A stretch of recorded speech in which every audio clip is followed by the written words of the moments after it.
आज 7 साल पहले पिताजी डेथ कर गए और 16 तारीख को इनकी माँ डेथ कर गई।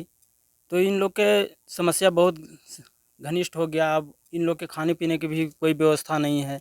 कोई इन लोग के पास कोई गार्जियन नहीं रहने के पास थोड़ा बहुत ज़्यादा समस्या हो गया सब कुछ का। इसीलिए हम चाहते हैं कि सरकार से जो भी पॉलिसी है, जो भी सरकार की योजनाएं हैं, इन बच्चों को मिले। परिवार जो है और भी जिनको जो समझ में आया मदद किए, खर्चा भी किए, लेकिन वो भी नहीं बच पाई। अब रहा कि सबके घर में खाने तक का सामान अभी तक राशन उपलब्ध नहीं है।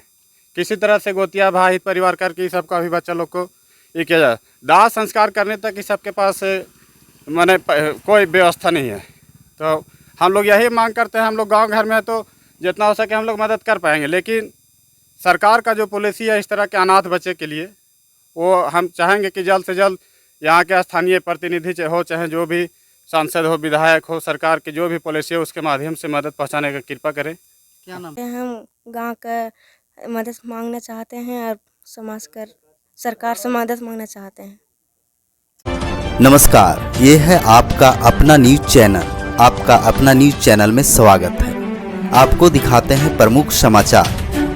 समाचार देखने से पहले यदि आप चैनल को सब्सक्राइब नहीं किए होंगे तो सबसे पहले आप चैनल को जरूर सब्सक्राइब कर लें।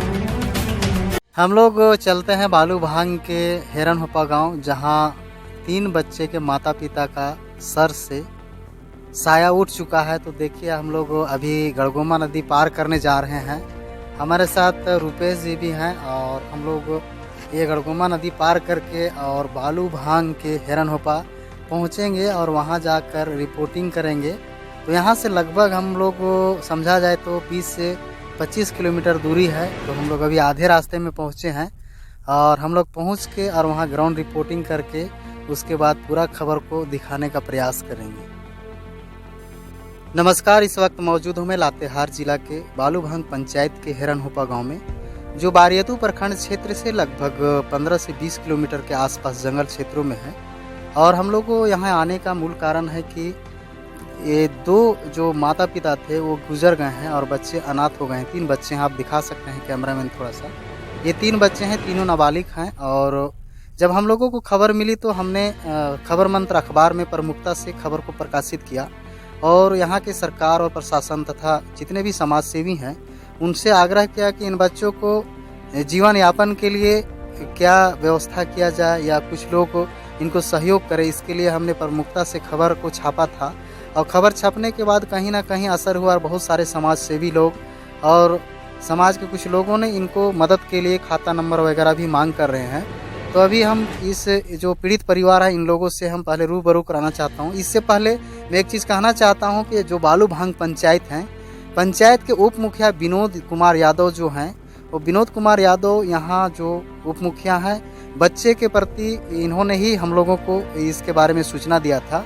सूचना देने के बाद उन्हीं के सहयोग से आज ये जो इनके घर में पहुँचे हैं, तो विनोद यादव जी के ही सहयोग से इनके घर में पहुँचे हैं। तो सबसे पहले मैं इन जो पीड़ित परिवार है इनसे रूबरू कराना चाहता हूँ कि क्या कहना चाहते हैं। कैमरामैन थोड़ा सा आएंगे और चेहरा दिखाएंगे। तुम्हारा नाम क्या है मुनी? पूजा कुमारी। और क्या क्या किस तरह का घटना, कैसे माता पिता पहले गुजरे?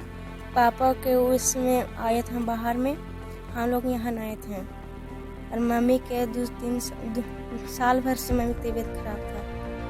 तो पापा कब मरे? 2016 में। इनके पापा 2016 में मरे और मम्मी 16 तारीख। 16 तारीख यानी दशकर्मा का भी कार्यक्रम अभी तक नहीं गुजरा है। थोड़ा सा इनका भी चेहरा दिखा देंगे। जो बड़े लड़का, आपका क्या नाम है? नीरज कुमार। तो नीरज कुमार ये बड़े लड़के हैं। तुम्हारा बाबू क्या नाम है? पढ़ता है? तुम पढ़ती है? हाँ, कौन क्लास में? अभी 8 क्लास में एग्ज़ाम लिखेंगे, एडमिशन नहीं कराए। तो 8 क्लास में ये पढ़ रही है। आगे की पढ़ाई, आगे के भविष्य किस तरह होगा तो आप सहज समझ सकते हैं। और तुम कौन क्लास में पढ़ते हो?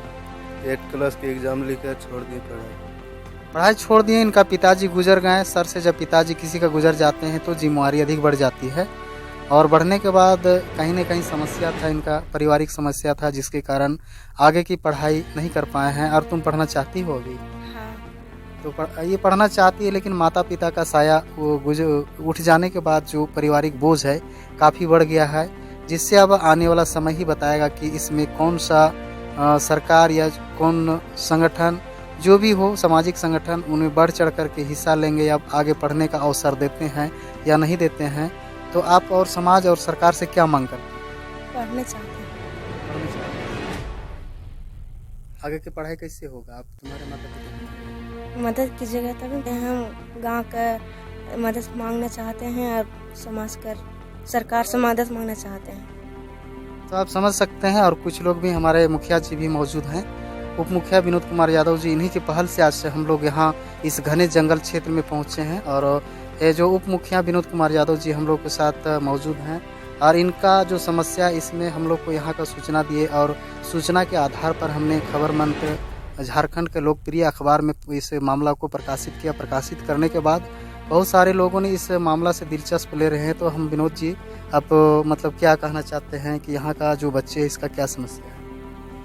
सर, यहाँ का जो बच्चे हैं इनको आज 7 साल पहले पिताजी डेट कर गए और 16 तारीख को इनकी माँ डेट कर गई।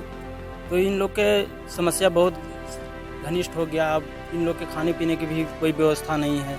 कोई इन लोग के पास कोई गार्जियन नहीं रहने के पास थोड़ा बहुत ज़्यादा समस्या हो गया सब कुछ का। इसलिए हम चाहते हैं कि सरकार से जो भी पॉलिसी है, जो भी सरकार की योजनाएं हैं, इन बच्चों को मिले ताकि बच्चे को भविष्य दृष्ट हो सके। हाँ, मतलब जो आवासीय विद्यालय हो, सरकारी विद्यालय हो या जो सरकारी लाभ हो, जो सरकारी लाभ हो वो सुनिश्चित किया जाए, इनको दिया जाए। चलिए, यहाँ के ग्रामीणों से हम लोग भी जानना चाहते हैं कि जो भाई साहब मेरे साथ खड़े हैं, सरकार से आप लोग ये जो बच्चे लोग, दलित बच्चे लोग हैं, इनको प्रति जो समस्या है, इसमें आप थोड़ा सा ये बताएंगे कि सरकार से आप लोग क्या मांग करना चाहते हैं? देखिए, ये तो हमारे गांव के लिए बहुत ही दुखद घटना है। इस तरह का जो नन्हे मुन्ने बच्चे हैं, 2 बच्चे हैं, 1 बच्ची है, इनके सर से मैंने माता पिता का, दादा दादी का, सबका मैंने साया उठ चुका है। और इनके चाचा हैं एक, वो भी बहुत ही गरीब अति पिछड़े टाइप में है। और इस सब का जगह जमीन भी बहुत ज़्यादा तो नहीं कहा जा सकता है। और इसके पिताजी जो पहले 2016 में गुजर गए, जो काफ़ी पहले थे, उस समय से इनका स्थिति खराब चल रहा था। बीच में इस तरह का इन पर मैंने आसमान टूटा कि इनका माताजी का भी 1.5 साल से बीमारी था। बहुत बीमारी में भी बहुत ज़्यादा मैंने खर्चे ही लोग किए, हित परिवार जो हैं और भी जिनको जो समझ में आया मदद किए, खर्चा भी किए, लेकिन वो भी नहीं बच पाई। अब रहा कि सबके घर में खाने तक का सामान अभी तक राशन उपलब्ध नहीं है। किसी तरह से गोतिया भाई हित परिवार करके सबका भी बच्चा लोग को ये किया जाए। दाह संस्कार करने तक ही सबके पास मैंने कोई व्यवस्था नहीं है।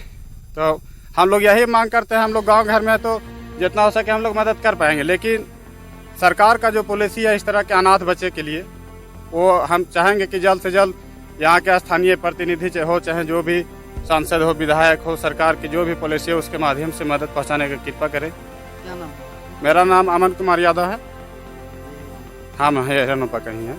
तो आप समझ सकते हैं, आप भी कुछ सरकार से कहेंगे या आप लोग आग्रह कर पाएंगे कि सरकार इसमें मदद करे या कुछ करे? ये जो बात हो रही है, जो बच्चे लोग हैं अनाथ हुए हैं, इसके ये कितना दुखदायी घटना है और इन लोगों को खाने तक राशन नहीं है या क्रियाक्रम अभी तक नहीं हो पाया है। इन लोगों को माता पिता का साया सारा खत्म हो चुका है। इसमें सरकार से या यहाँ की जो प्रतिनिधि से क्या मांग करना चाहते हैं? सरकार से हम यही निवेदन करते हैं कि इस बच्चियों को जो सरकार की तरफ से पॉलिसी जो है थी वो देखें, मदद करें और खाने पीने का भी तो फिलहाल में सामग्री उपलब्ध कराया जाए। तो आप समझ सकते हैं कि अभी तक इन बच्चे लोगों को जो है बच्चे लोगों ने क्या कहा जाए तो क्रियाक्रम भी नहीं करवा पाया है और क्रियाक्रम नहीं करवा पाया है। आप समझ सकते हैं कि कितना दुखदायी घटना है। माता पिता दोनों का सर से साया खत्म होने के बाद ही बच्चे के साथ क्या गुजर रहा होगा, ये तो आप समझने वाली बात है। तो हमारे पास कैमरामैन है रुपेश कुमार के साथ मैं पत्रकार संजय।